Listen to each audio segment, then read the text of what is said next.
एक कितना सुंदर संवाद यहाँ पर लिखा हुआ है। देव उठनी एकादशी के दिन भगवान उठेंगे और देव उठनी एकादशी के दिन भगवान उठकर अपना कार्यभार भगवान शंकर जी से लेंगे। उससे पहले ऐसा नहीं है कि केवल देव उठनी एकादशी पर भगवान उठेंगे। आज जब आंवला नवमी का दिन आया और भगवान नारायण ने शयन करते करते अपनी करवट को थोड़ा सा बदला और बदलने के बाद भगवान की अर्ध निंद्रा हुई और नींद थोड़ी सी जागी और जागने पर लक्ष्मी जी उनके चरणों के पास में विराजी थी और विराजते से लक्ष्मी जी ने भगवान विष्णु जी से निवेदन करा, मेरे मन का एक संशय है, मैं आपसे कहना चाहती हूं।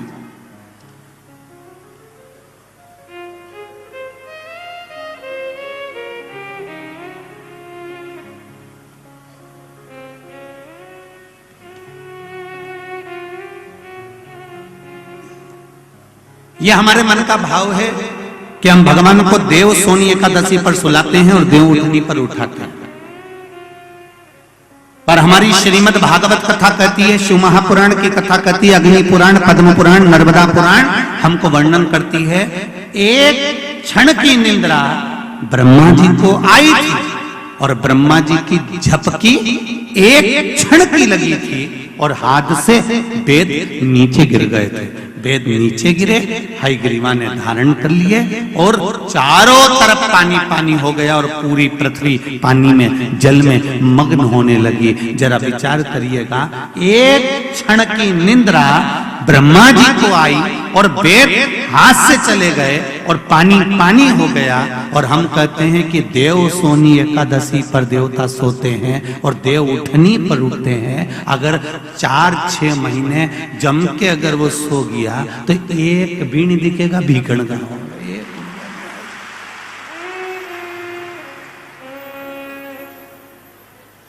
एक नहीं दिखने वाला।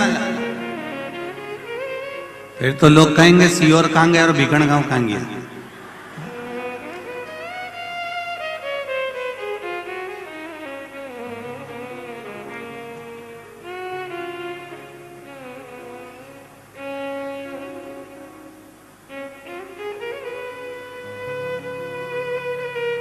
महाराज, ये सोने की तो भगवान की लीला है। अगर सही तरीके से देखा जाए तो मेरा परमात्मा कभी नहीं सोता, वो तो हर पल, हर घड़ी, हर क्षण आपके लिए तत्पर बैठा रहता है। आपने आवाज लगाई और वो भागा, जैसे घर की मां।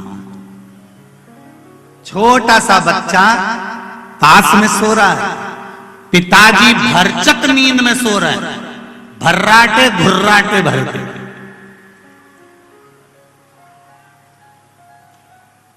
पिताजी को कोई मतलब नहीं, वो तो बस दुकान से आया ने, उन्हें पूरा दुकान की गिराकी करी ने, सटर मटर गिरा के आया ने, रोटी मोटी जीनी, 2-4 गप्पे हमारे दोस्तों के साथ घूम फिर के आया ने, पसरी गया, सोया।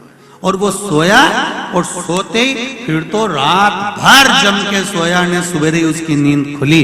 पर घर की जो माँ होती है, घर की जो माता होती है, जिसके पास में छोटा सा बच्चा सो रहा होता है, उस माँ की नींद कैसे होती है।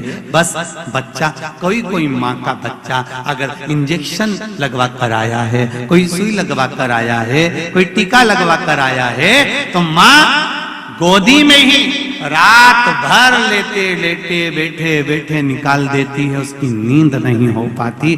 फिर सुबह तैयार होकर अपने काम में लग जाती है, उसके चेहरे पर सल नहीं आता। यह माँ। और अगर कहीं का पुरुष हो ना तो 25 बार के बता दे, 2 दिन से मेरी नींद नहीं हुई, धनतेरस से दिवाली तक, अब सोऊंगा और मुझे बिल्कुल डिस्टर्ब मत करना, परेशान मत करना। और यही बात जगदम्बा कह दे तो बोल दे, वो कह दे तुम तो दुकान पे बैठे रहे, एक ढिग, ये घर में ढिग लगाई है, चौक पूरा सफाई करी, तुम तो केवल दुकान पे बैठे थे। पर उससे पूछो, बेचारी है रानी बन के आई थी, मैंने नहीं बोला हो, मैं तो बोलू ही नहीं ऐसी बात।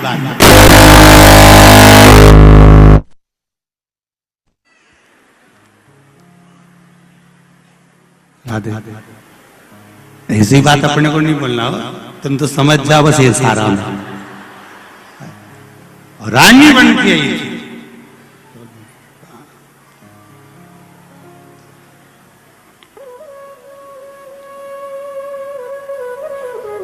करवा चौथ पे कितनी सुंदर तैयार हुई थी, और धनतेरस के एक दिन पहले इसको देख लो, बस उतना में समझ जाओ।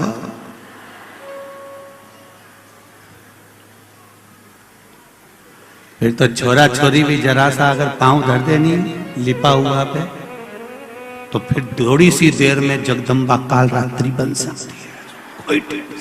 उतनी देर में तो कहा जा रहा है,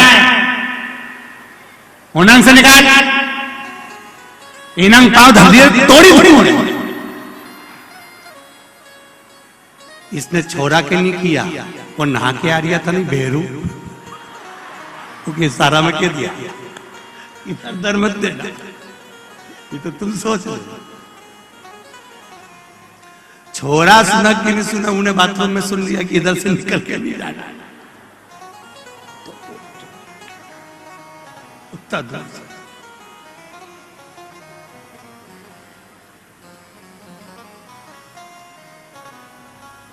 अब विचार करिएगा जरा कि कितना कितना भाव व्यक्त किया गया है, कितना आनंद का भाव सम्मुख में लाया गया। क्या नारी काम नहीं करती?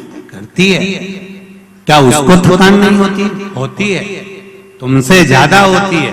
उसके बाद भी रात को 10-11 बजे तक सफाई कर कर फिर सोना, सवेरे फिर जल्दी उठना, फिर त्योहार का भोजन की तैयारी करना, फिर काम में लग जाना। बस घर की जो माँ होती है उसी तरह मेरा परमात्मा होता है, कभी नहीं सोता, वो जागता रहता है।